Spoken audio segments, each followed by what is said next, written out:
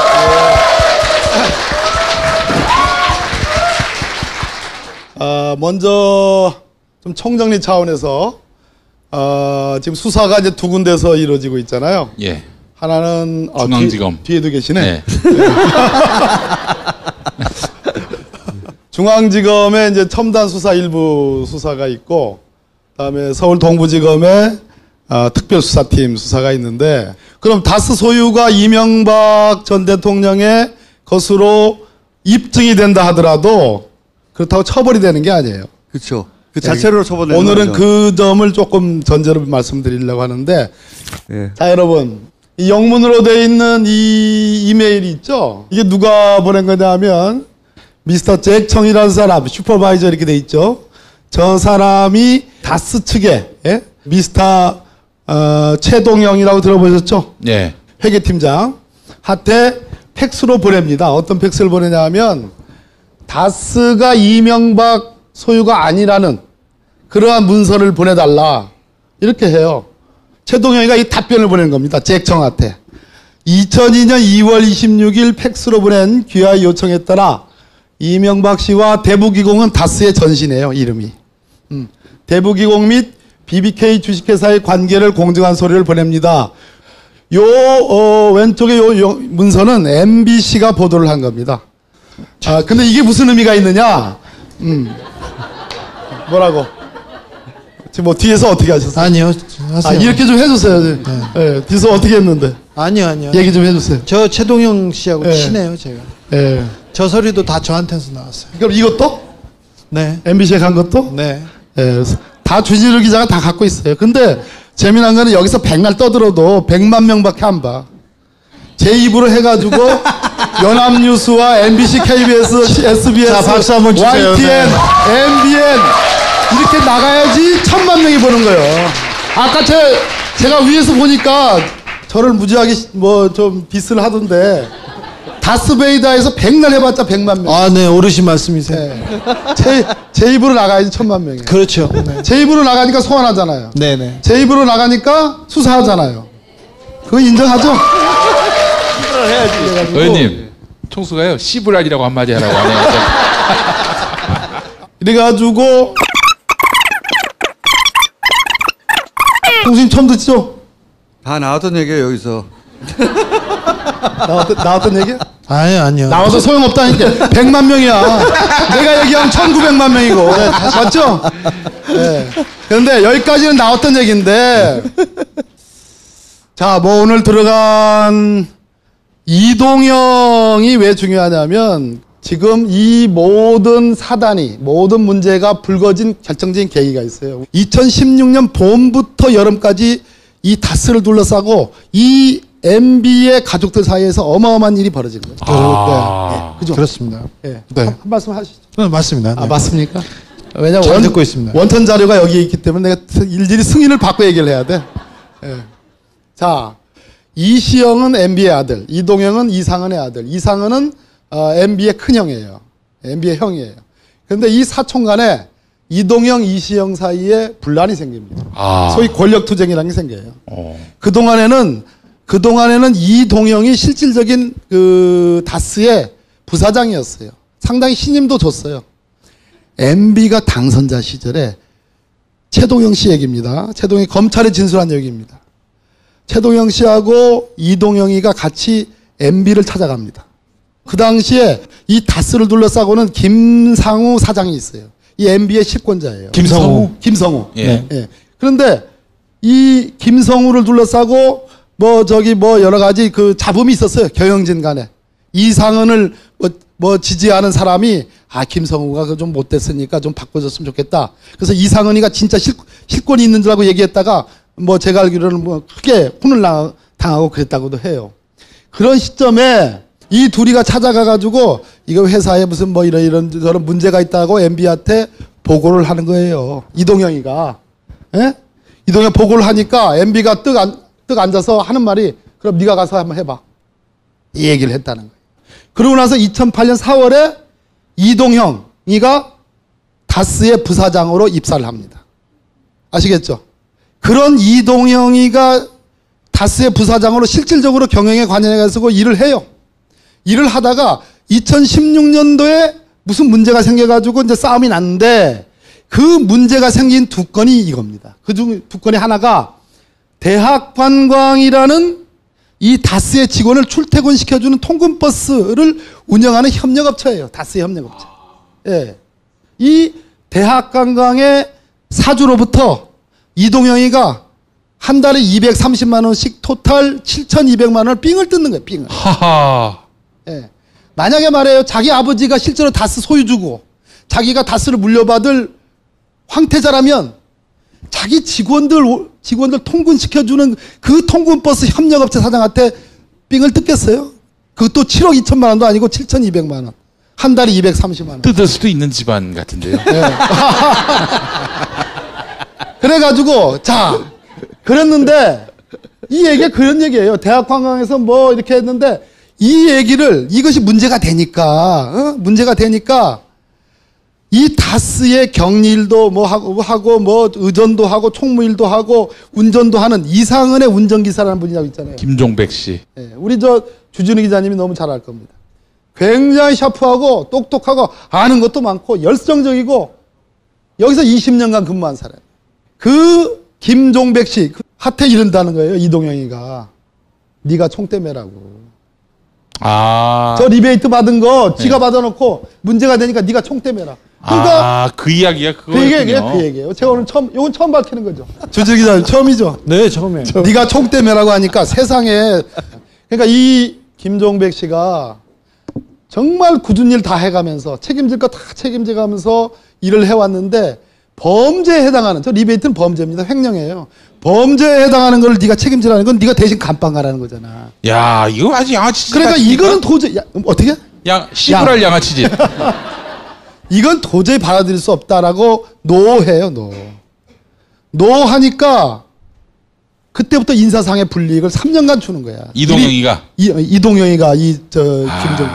그리고 이리 돌리고 저리 돌리다가 그래서 김종배가 더 이상 못 해먹겠다고 해서 나오는 거예요.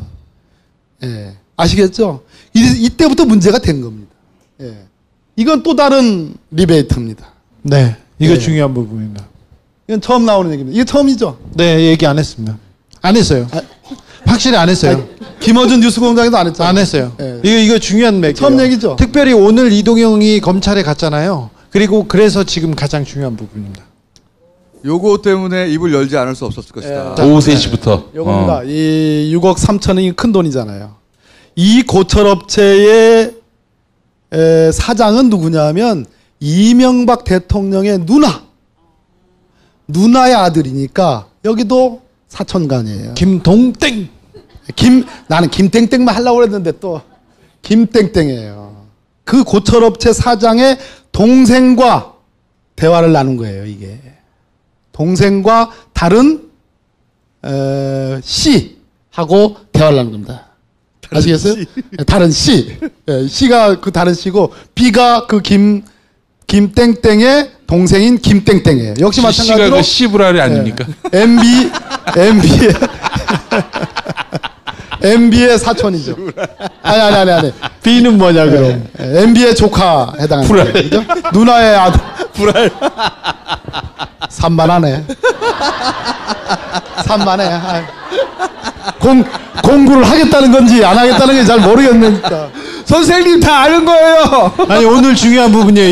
이 부분이. 이렇게 한번 웃고 나면 다 잊어버릴 텐데. 네. 아니 선생님 지금 오늘 중요한 부분이에요. 이게. 자, 이 고철업체는 다스하고 10년간 거래한 업체예요. 아마 서로 사촌간이니까 그렇지 않겠습니까?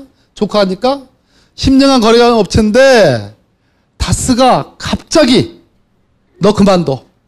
다스하고 거래 그만둬. 앞으로 이런 일이 또 얘기 나옵니다. 그만둬 하면서 현대 계열사 쪽으로 이거를 거래업체를 바꾸는 겁니다. 이 고철업체를. 그러니까 당연히 동생이 따지는 거예요. 따지면서 한 얘기가 이제 얘기를 해주는 거죠. 자, 내가 자료를 받았지. 그 이동영한테 준 게 있어. 월 3천만 원, 6억 3천만 원이야. 21회. 저 21은 아니고 21회. 6억 3천만 원이야. 그러니까 C가 그거 하나만으로 걸지 못해요. 리베이트가 다 횡령이라고 그랬죠, 범죄. 그러니까 그걸 이제 단락해라 이렇게 된 거야 지금. 왜냐하면 먹은 돈 토해라 이거죠. 먹은 돈 토해내라. 네. 우리 거래도 중단시키고 그동안 가져간 돈 있지 않느냐 토해내라 이런 얘기예요. 그러니까 대학 관광이랑 똑같네요 그러는 거예요. 단락해라 이러던 건데 지금 저 새끼는 누구? 예. 다시 한번 누구? 이동영. 예. 오리발 내미는 거지. 이상득이 이명박이 줬다 이지라 하는 거야. 하하 이런 얘기예요. 이거 알 수 없는 거예요. 실제로 줬을 수도 있고 중간에 자기가 다 먹을 수도 있고. 그런데 저희들에게 제보한 사람은 상당히 여러 구체적인 얘기들을 했습니다. 검찰에 가서 진술을 했을 거라고 생각을 해요. 이 정도 하고요. 지 혼자 다 먹을 수는 없을 것 같은데요, 느낌에. 아마도 그렇게 생각이. 어쨌든 리베이트를 받았는데, 그러니까 야 우리 리베이트 받은 거 내놔, 씨발 우리 끊을 거면. 그러니까 못 준다 이런 분쟁인 거예요. 맞습니다. 네. 네, 못 준다 하면서 못 주는 이유를 SD, MB한테 되는 거예요. 그러니까 이 수사거리가 되는 거죠. 근데 이거와 관련해서 저는 우리 내부 고발자 두 분이 검찰에 가서 더 나간 진술을 했다고 저는 봐요. 저거 6억 3천만 원 때문에 이제 오늘 이동영이가 탈탈 털릴 거예요. 저거는 만약에 SD나 MB한테 갖다 준 게 아니고 자기가 다 먹었다 하면 6억 3천만 원 횡령은 통상 법원에서 횡령의 형을 선고할 때 5억 넘었습니다. 1억에 1년씩. 네. 서민들인 경우. 서민들의 경우. 네, 서민들인 경우. 이동영을 서민으로 보긴 어렵지 않습니까? 얼굴이 서민이야. MB하고 닮았더만. 그래서 아마 오늘 무조건 부인하기는 어렵지 않을까 하는 생각이 들고요. 자, 이건 제가 완전히 오늘 새로 정리해서 오늘 말씀드린 건데 이 다스의 협력업체는 세 군데가 있습니다. IM, SM, 금강 이 세 군데입니다.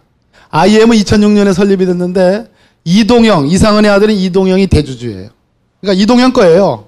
자, SM은 한참 뒤인 10년 뒤인 2015년 4월 달에 설립이 되는데 2016년부로 이시영, MB의 아들 이시영이 대주주예요. 그죠? 이시영 거예요. 자, IM은 이동영 거, SM은 이시영 거. 자, 금강이라는 업체가 있습니다. 굉장히 중요한 업체인데 2003년에 설립됐는데 여기서 이영배한테 특별히 제가 아웃라인을 이렇게 쳐놓은 이유는 뭐냐? 이 2008년 BBK 특검 때 정호영 특검 때 이 이영배라는 사람을 MB의 자금 관리인으로 의심을 해가지고 수사를 세게 했었어요. 주준희 기자님 아시죠? 네. 네. 여기에 대해서 할 말이 있죠. 이영배. 영배. 네. 네. 네. 경주. 네네. 세 번째. 예. 그죠? 네. 세 번째 얘기했어요? 아니요. 얘기 안 했어요. 예. 이영배 얘기 안 했어요. 이영배 얘기 안 했어요? 네네. 그 왜 어디 보도에 보니까 있는 것 같던데? 아니, 이영배가 중요한 사람이라고만 얘기했어요. 네. 100억짜리. 네. 그거 얘기 안 하셨어요? 안 했어요. 얘기 안 했어요. 처음 하시면 됩니다, 이제. 괜찮아요. 아니, 주눅 들지 마세요. 왜 그러세요? 우리 정필천웅산 위원장님 와가지고 계속 제 눈치만 보고 그러면 안 돼요. 의원님, 남의 거 가지고. 지금까지 하신 건 다 한 건데 여기 요거는 아니에요. 처음 나왔어요. 네. 처음 나왔어요. 예. 여기서부터 자신을 가지세요. 자, 여기서부터 해주십시오. 자, 이 IM, SM 금강 간의 관계를 한번 보세요. 이것도 오늘 처음 하는 겁니다. IM, SM 매출 비교. 자, 여러분 쉽게 말해서 여기 쭉 올라가다가 쭉 떨어진 데가 어디예요? 마이너스 700만 원의 영업 매출 손실을 본 업체가 어디예요? 빨간 거. IM. 어느 시점이에요? 2015년 12월. 즉 2016년부터 급전직하예요. 제가 아까 2016년 얘기를 많이 했죠. 이거 아마 다스베이다에서 스토리를 구성하면 엄청나게 재밌어요. 의원님, 근데 마이너스 700만 원이 마이너스 7억쯤 보입니다. 아무튼 그래프가 뭐 이래요. 한때 2015 야이씨. 뭐 잘못했어 내가. 2015년 12월부로 IM의 영업이익이 무려 8억 9천이었어요. 그러던 회사가 2016년 1년 만에 마이너스 적자로 돌아서요. 영업이익이. 이게 2016년에 뭔 일이 있었다고 봐야 되는 거 아니겠어요? 그죠? 인정하시죠? 네. 예. 자, 그런데 SM 한번 보세요, SM. 저 파란 겁니다, SM. SM은 2015년에 설립돼가지고 2016년부터 절대 주주가 누구 거? 이시영 거. 이시영 거. MB 아들. 128억에서 2015년에 161억으로 매출액이 확 뛰죠. 그 다음에 2016년에 165억으로 매출액이 또 떠요. 그렇죠. IM과 SM이 완전히 역전이 되잖아요. 아시겠죠? 즉 SM이 만들어지고 뜨니까 IM이 죽는 겁니다. 이시영이 뜨니까 이동형이 죽는 겁니다. 이시영이 뜨니까 이동형 회사가 죽는 것도 뭐 맞는데 저 정도 매출이면 그렇게 8억 9천 10억 가까운 이익을 내다가 이거 700이면 좀 장부를 만진 것 같네요. 장부를 만들 수도 있고 다스의 협력업체들이기 때문에 얼마든지 나눠서 얼마든지 조절이 가능할 수도 있죠. 예, 그런 얘기들도 있습니다. 몰아주기 이제 말씀하시는 거고. 예, 자 금강과 SM의 또 비교입니다. 예, 자 금강이라는 업체도 생긴 지가 굉장히 오래된 업체였어요. 권영미 씨의. 예. 자 금강의 영업이익이라는 게 저 맨 밑에 있습니다. 26억, 2014년도에도 26억, 2015년도에도 25억. 이거는 영업이익. 예, 영업이익입니다. 예. 떨어진다. 그러던 게 2016년 12월에 역시 마이너스입니다. 완전 40억이 빠졌네. 예, 완전히 빠졌습니다. 역시 뭐 그 주진우 기자 관점처럼 이걸 장부 조작일 수도 있지만 어찌됐든 장부상에 저것을 확 수십억이 빠졌다면 저 돈이 어디로 샌 거죠. 네. 이리 매치나 저리 매치나 제 분석이 맞는 거예요. 네. 그러니까 반대로 금강 저 SM의 매출액은 41억에서 57억으로 확 늘어나잖아요. 이 생긴 지 1년밖에 안 됐어요. 몰아주기를 했거나 또는 동시 몰아주면서 분식 해결했거나 분식 해결해서 SM한테 현금을 줬거나 뒤로. 근데 우리는 공식적인 자료만 가지고도 IM과 SM의 비교, 금강과 SM 비교해서 공식적인 자료만 가지고도 2016년에 모두 다 이시영의 SM으로 다 몰아줬고 그 당시까지 탄탄하게 있던 IM과 금강은 완전히 몰락하는 이런 현상을 볼 수 있죠. 진짜 주인이 누군지도 드러나고 다른 회사들이 위장 계열사라고 하는 것도 드러나고요. 그렇죠? 네. 네. 자, 이것도 이제 오늘 처음 새로 하는 얘기인데요. 기사에 나온 얘기들, 과거 한 2011년 그때 기사 내용인데 특활비 얘기가 지금 나오고 있으니까 저만이 가질 수 있는 분석 능력으로 제가 새롭게 분석을 해보는 겁니다. 새롭게. 아까 저 위에서 들어보니까 우리 주진우 기자께서 특활비 얘기했죠. 특활비가 MB의 여러 MB 가족들에게 다 나눠져서 뿌려졌다 이런 말씀도 했잖아요. 네네. 그것을 보충하는 중요한 자료인 것 같아요. 이게 이명박 대통령이 되고 나서 재산 신고를 합니다. 2010년 위에 거 보세요. 2010년에 재산 신고 가액이 49억 1,353만 원입니다. 근데 2011년에 앞부분이 있잖아요. 저 앞에. 종전가액, 즉 종전가액이라는 건 2010년에 신고한 가액을 의미합니다. 그러면 저 49억이 그대로 앞에 써 있어야 되거든요. 그런데 그러네. 50억 8,719만 원으로 써 있죠. 종전가액. 저는 뭔가 빈 거예요. 예. 무려 1억 7,300만 원의 차익이 발생합니다. 그럼 이게 무슨 얘기냐?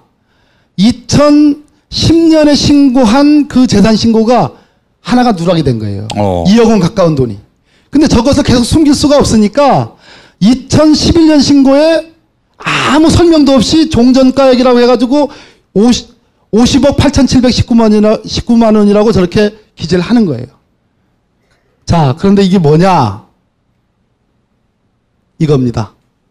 저걸 따져보니까 2010년에 역시 마찬가지로 이명박 대통령의 부인인 김윤옥 여사의 배우자, 김윤옥 여사의 배우자 아니지, 이명박 대통령의 배우자 김윤옥 씨의 금융자산이 2010년도엔 대한생명보험 6,392만 원밖에 없었어요. 그렇게 신고했습니다.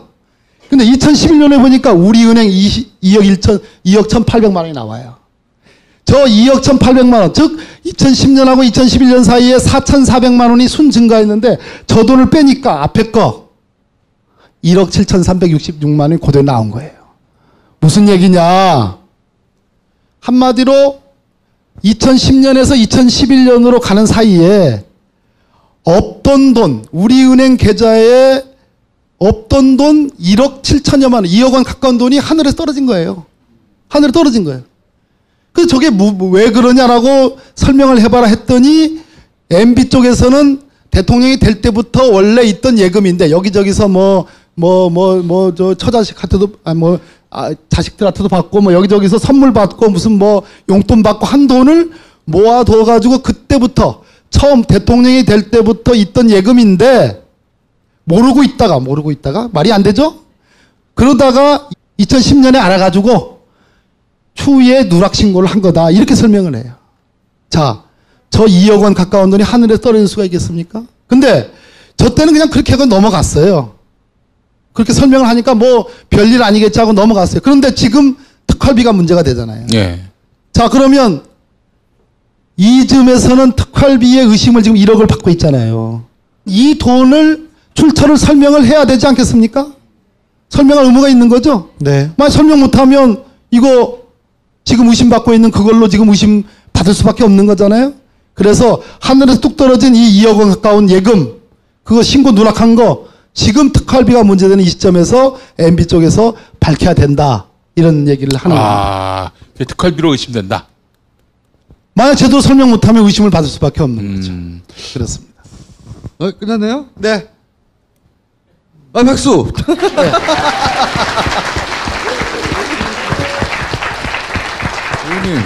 의원님, 몇 년 나올까요? 이명박은 종합적으로 볼 때 판사 출신이시니까 너무 앞서간 얘기고. 의원님이 판사시라면 지금 추세로 볼 때.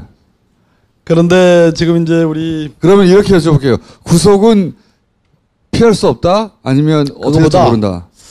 그거보다 중요한 거는 이 수사가 생물이라는 거잖아요. 예. 근데 여기 계신 분들이나 우리 국민들 적어도 한 60, 70% 되시는 분들이 MB에 대한 철저한 수사와 사법 처리를 원하고 있잖아요. 예. 하고 있는데 이 아까 제가 말씀드린 다스가 소유가 밝혀져도 그 다음 단계에서 첨수부가 어떻게 수사하느냐에 전 달려 있는 거예요. 그래서 이게 다 끝난 문제가 아니고 다스가 이명박의 소유로 밝혀져도 저 비자금의 관계도 역시 만만치 않은 수사가 아니에요. 또 특활비도 지금 수사를 하고 있는데 자 오늘 이동영이 들어갔어요. 어떻게 진술할지 모르지만 이동영이도 하면 이상득이에요. 오늘 같이 들어가게 됐는데 26일로 연기했어요. 그런데 오늘 중환자실로 실려갔어요. 예, 이게 수사가 녹록치 않은 겁니다.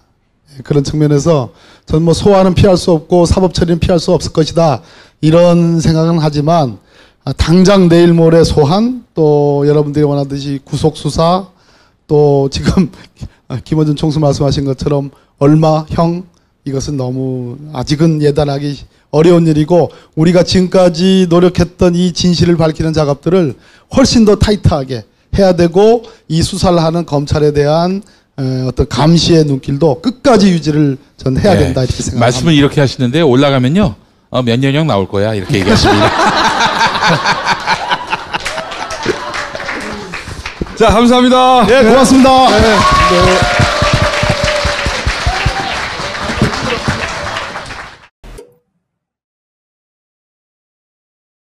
얼떨결에 다스 전문가가 된 이서신문 강영석 기자와 안영훈 총장님 모시겠습니다. 자, 우리가 사실 예언 방송이잖아요. 미리미리 약을 쳐서 미리미리 못하게 하거나 미리미리 예언하거나 미리미리 앞으로 이런 게 나올 거라. 지금 이제 고위부도설은 이미 강영석 기자가 한번 얘기했는데 또 좀 더 구체적인 정황이 나왔어요. 이 고위부도설은 제가 보기에는 한 두 가지 목적 정도 때문에 나온 것 같아요. 하나는 플란다스의 개 때문에, 예. 또 하나는 피해자 코스프레 하려고 니들 때문에 이렇게 됐어 그런 이유로 이런 시도를 하려다가 들켜서 제대로 못하고 스텝이 꼬이고 있는 와중인데 더욱 스텝이 꼬이라고 다시 한번 새로운 더 진행된 정황을 알려드립니다. 청장님 근데 하나만 여쭤볼게요. 지금 다스는 사실은 내부는 굉장히 시끄럽고 바깥에서 외환 뭐 검찰에 불려가고 계속 뉴스에 나오고는 있으나 현대차의 뭐 안정적인 물량 공급 그것 때문에 회사는 잘 굴러가고 있습니다. 부도가 날 가능성이 그렇게 높진 않죠. 근데 왜 인사를 안 하고 그냥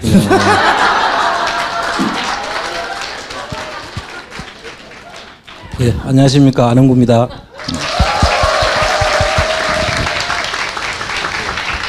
안녕하십니까. 강현성입니다. 대로 어떤 일들이 벌어지고 있는지 사실 강현수 기자가 이게 전문가예요. 지금 다스 내부 사정에 이미 그 주변 사장님들과 돈독한 관계를 유지하고 있고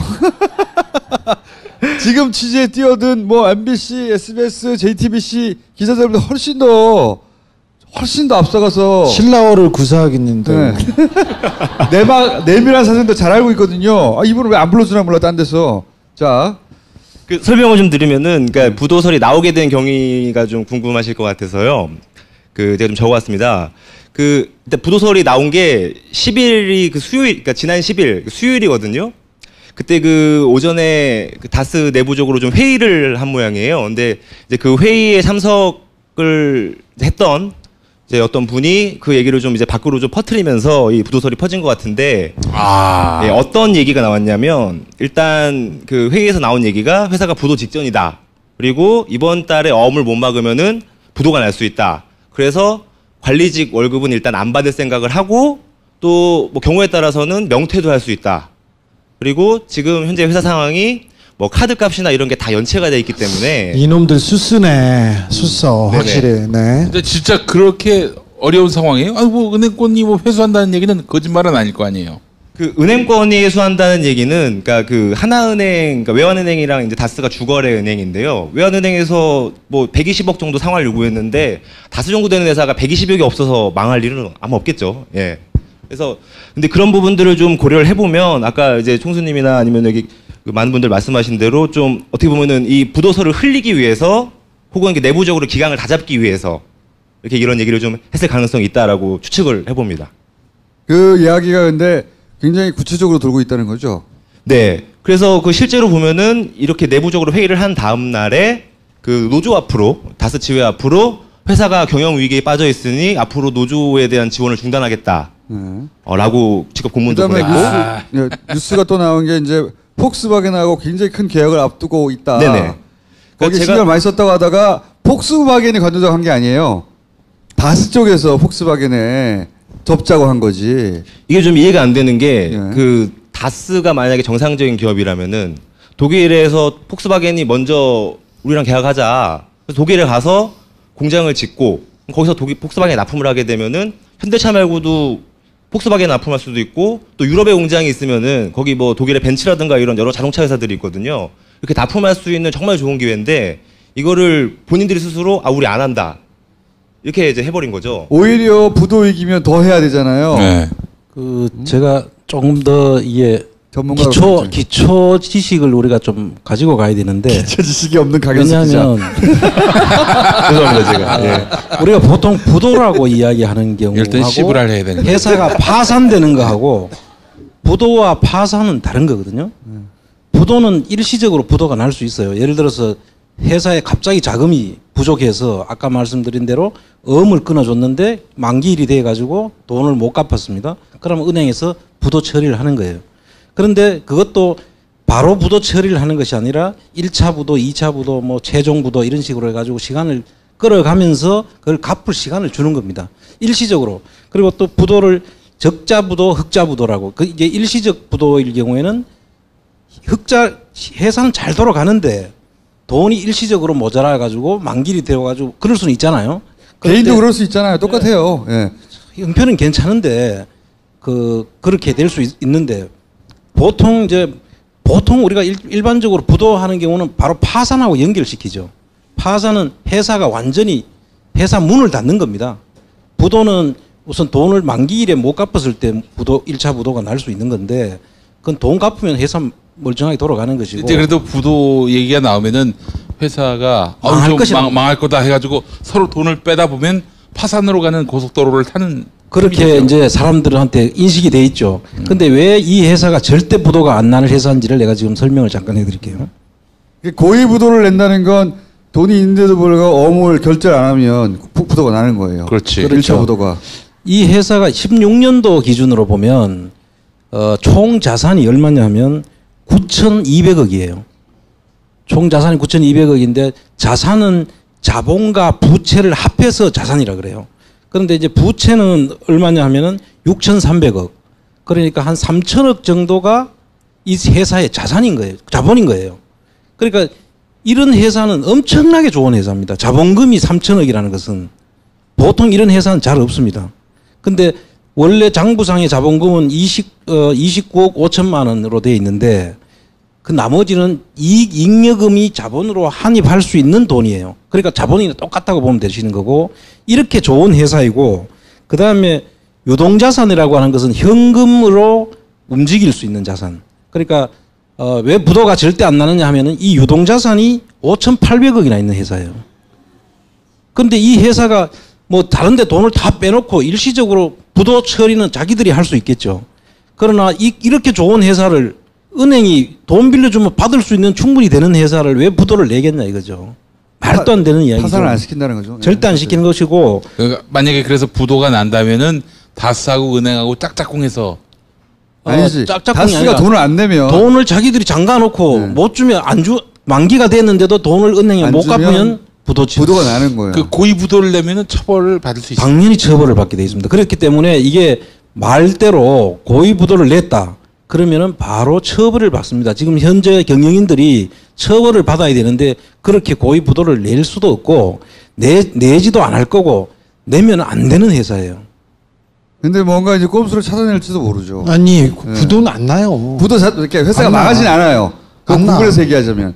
근데 예를 들어서 1차 부도를 뉴스를 막 만들어내려고 노력할 수는 있다. 그래서 아니 우리 노력은 해도 1차 부도도 안 돼. 강 기자님이 이걸 찾았는 것처럼 보니까 그게 한 군데 매체더라고요. 단독으로 해가지고 동아 채널 A라고 딱 한 군데에서 낸 거예요.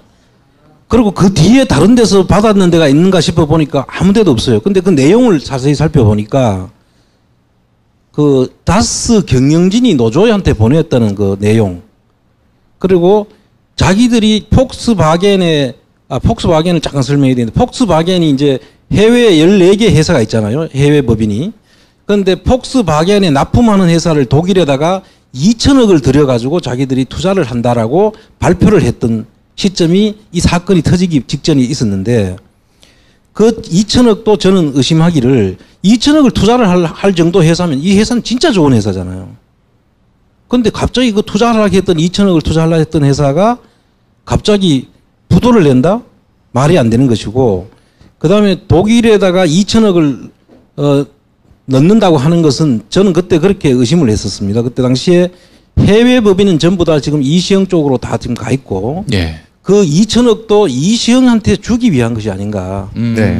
그래서 그렇겠죠. 빼돌리려고 하다가 이 사건이 터지니까 못 가게 된 것이지 이게 부도 내려고 그렇게 한 게 아니다. 그런데 이거를 이유로 들어가 하는 것 자체가 어불성설이에요. 예. 자 그럼 현장을 취재한 조금 더 그 청장님 기초가 설명을 없는 강현수 기자에게 들어오죠. 기초가 없으니까 좀 알아서 좀 들어주시고요.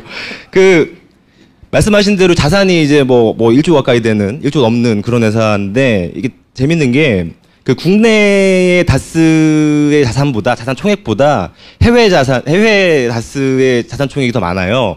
이게 무슨 말이냐면 이미 그러니까 국내에 있는 돈이 해외로 나간 거예요, 다 이미. 사실은. 이게 어떻게 나가냐면은 우리가 해외에 공장 짓겠다. 우리가 해외에 투자하겠다. 우리가 해외 납품처를 뚫겠다. 이러면 그냥 돈을 나갈 수 있거든요. 자유롭게 나가는데 근데 그 다스가 중국, 뭐 인도, 미국, 체코 이런 현대차의 해외 공장이 있는 모든 곳마다 따라가가지고 다스가 이렇게 공장을 짓습니다. 납품 공장을 지어서 현대차에 납품을 하는데 그런 회사를 과연 그러면은 현대차 입장에서 그 회사를 그냥 이렇게 부도가 날 수 있겠느냐? 부도가 나면은 그러면은 해외에서 납품하던 게 다 끊기잖아요.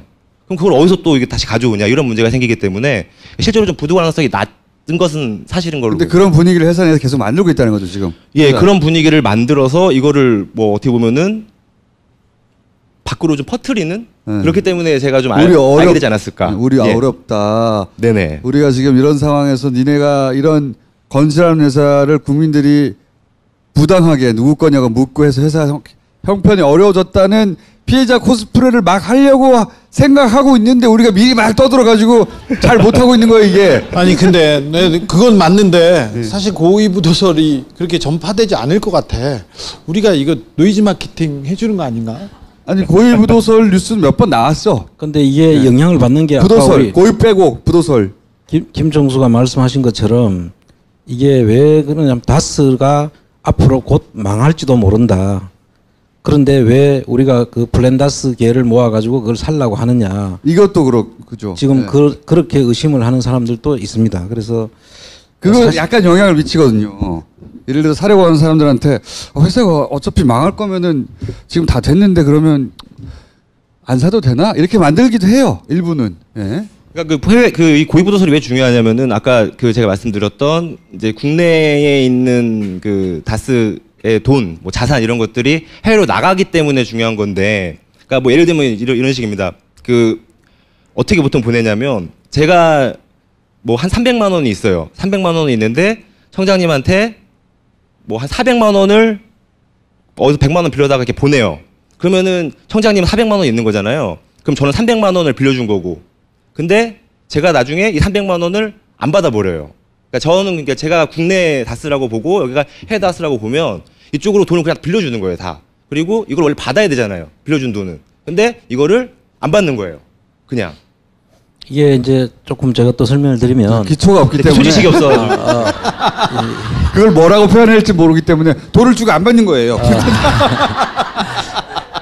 이야기 쉽게 얘기하라고. 실제 둘이 좀 협의를 해가지고 가까운 이야기이고 이제 대기업들이 해외 이제 자식들한테 돈을 줄라 그러니까 그냥 줄 수는 없잖아요. 그럼 이제 해외 쪽을 통해서 돈을 주고 싶을 때 해외에다 투자를 한다고 합니다. 그럼 투자하는 거는 뭐 할 수 있잖아요. 그럼 해외 투자를 해놓고 그 투자된 회사가 가서 실질적으로는 사업이 잘 되는데 안 되는 것처럼 장부를 꾸미는 거죠. 계속 결손 났다. 지금 다스의 많은 해외 법인들이 결손을 실제로 내놓고 있습니다.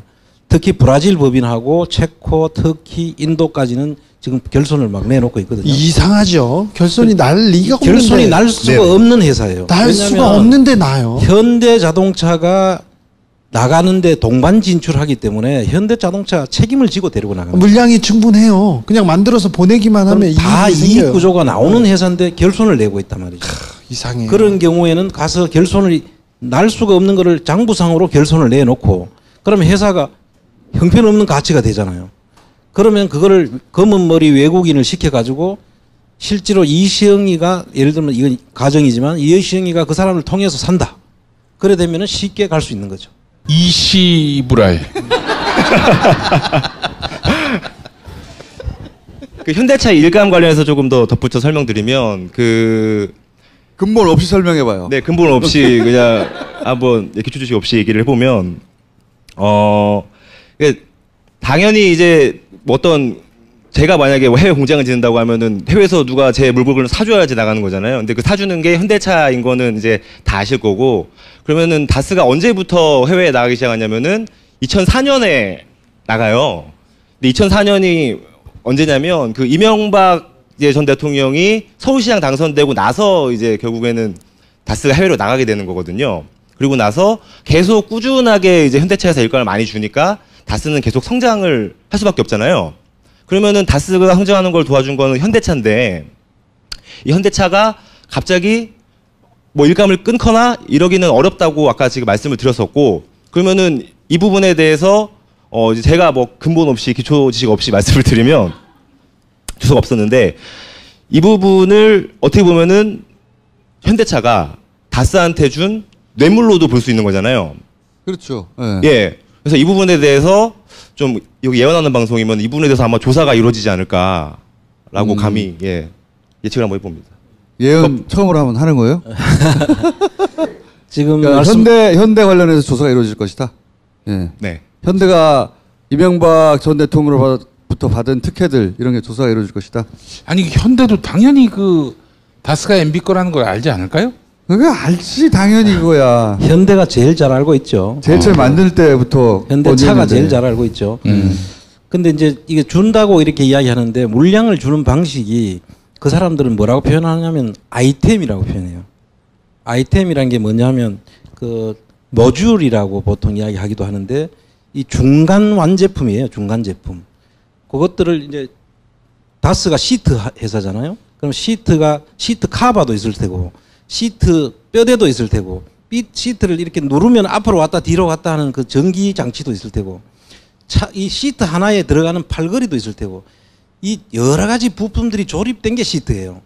근데 그 시트 제품 중에서 어느 한 아이템을 주는 그런 방식이 하나 있고 또 아니면은 차종마다 시트가 좀 다르잖아요. 그럼 그 어떤 차종이 만들어졌을 때 그 차종의 시트를 어떤 이 시트는 거기서 만들어라고 하면 그게 큰 아이템이 되는 것이죠. 그럼 그걸 거기에 관련된 작은 협력 업체들이 또 만들어지게 되고 그래서 그 아이템을 던져주는 것이 물량을 몰아주는 그런 결과를 가져오게 되는 것입니다.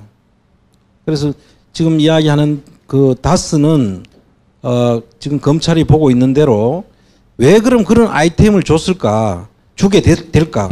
다른 데도 줄 수 있는데 다스에다 줬을 때는 그만한 이유가 있었지 않느냐라는 것이 지금 검찰이 보는 시각이고 그렇게 되면은 그 이유만 찾아지면 검찰에서 포괄적 뇌물도 가능하다는 게 지난번에 제가 와서 이야기한 현대건설 매각 과정을 설명한 것입니다.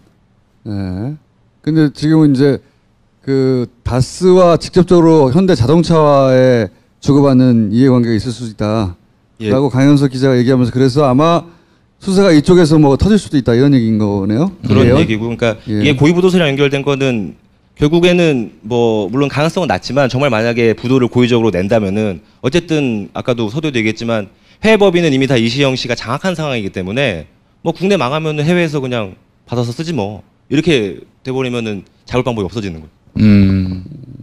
다스는 국민 기업이기 때문에 지금 국민들이 가장 많이 외치고 있는 기업이기 때문에 그런 꼼수는 쉽지는 않을 거예요. 그러니까요. 네.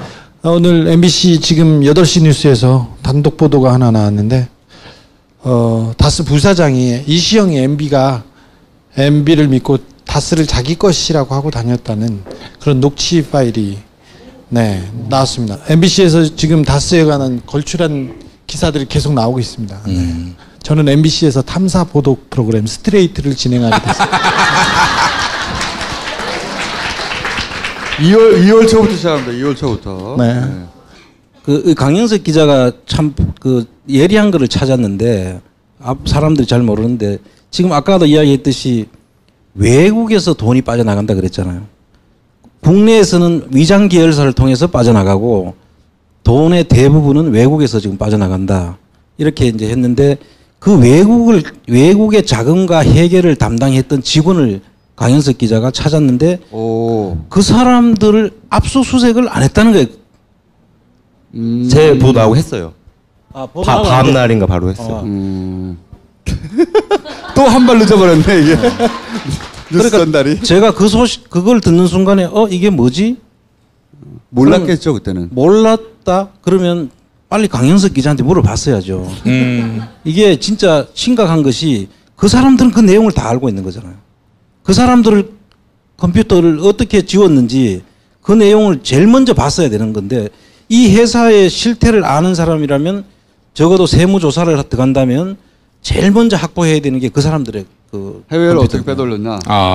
해외에서 국내와 어떻게 그 관계를 통해서 빼돌렸냐를 봐야 되는데 그 사람들 컴퓨터를 압수를 안 했다? 그거는 아예 처음부터 실수한 거죠. 그래서 그거를 강현석 기자가 찾아냈다고 해서 내가 참 예리한 기자다. 감사합니다. 예.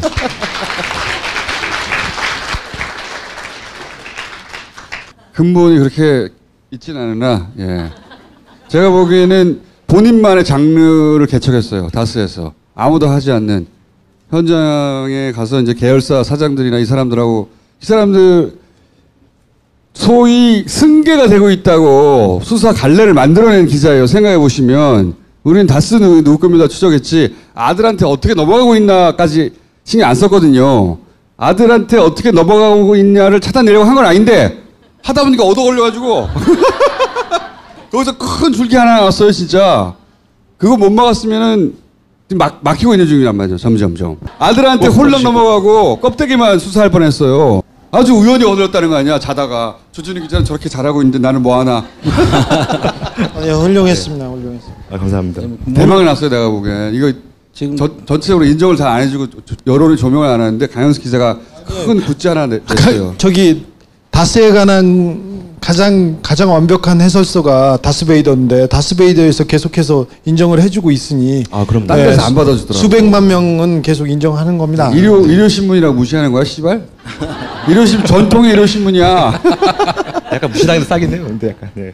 거기서 대박 냈어. 회사에서도 인정해주고 있어요 지금? 이제 우리 주진우 퀴즈들이 지금 많이 나올 거예요. 앞으로 지금도 보니까 저하고 지금 그 탐사를 계속하고 있는 기자들이 있는데 전부 주진우 기자를 본받아서 자기들도 한번 해보겠다고 우리 강현석 기자가 이제 대표적이고 앞으로 그런 사람들이 지금 아니 이 사람들은 뽑아들려고 하면서 결국 주진우한테 뭐 얻어가는데 강현석 기자는 새로운 길을 하나 뚫어낸 내가 지금까지 들은 것 중에 거의 유일한 케이스 나머지는 다 우리가 오랫동안 해왔기 때문에 아는 거였거든. 이건 처음이야 처음. SM을 통해서 아들한테 넘어간다. 이거 얻어 걸린 건데 이 근본이 없는 사람이 찾아내가지고 지금 가끔 옆에 나와서 해설해줘야 되긴 하지만 근본이 좀 없어야 돼. 그 근본을 이렇게 그 두 분께 배웠습니다. 근본이 없긴 해야 해. 방송에 꼭 써주세요. 크게 잘못 배워가지고. 네. 네. 자, 그래서 오늘 얘기가 골자는 고위부도서를 흘리려고 노력하고 있다. 네. 그런 뉴스가 간간히 나오는데 이거 내부 결집용 같은. 혹시라도 어느 날 부도 나오더라도 믿으면 안 되고 부도대 회사도 아니고 실제로 해외 돈을 많이 빼돌려 놨고 그렇죠? 이 설사 다스가 국내에서 어려워지더라도 그럴 리도 없지만 억지로라도 어렵게 만든다 하더라도 멀쩡하게 해가 살아있기 때문에 이 뭐 망할 회사가 아니다 전혀 망할 회사가 아니다. 자 오늘은 여기서 마치도록 할까요? 자 감사합니다. 여기서 마치겠습니다.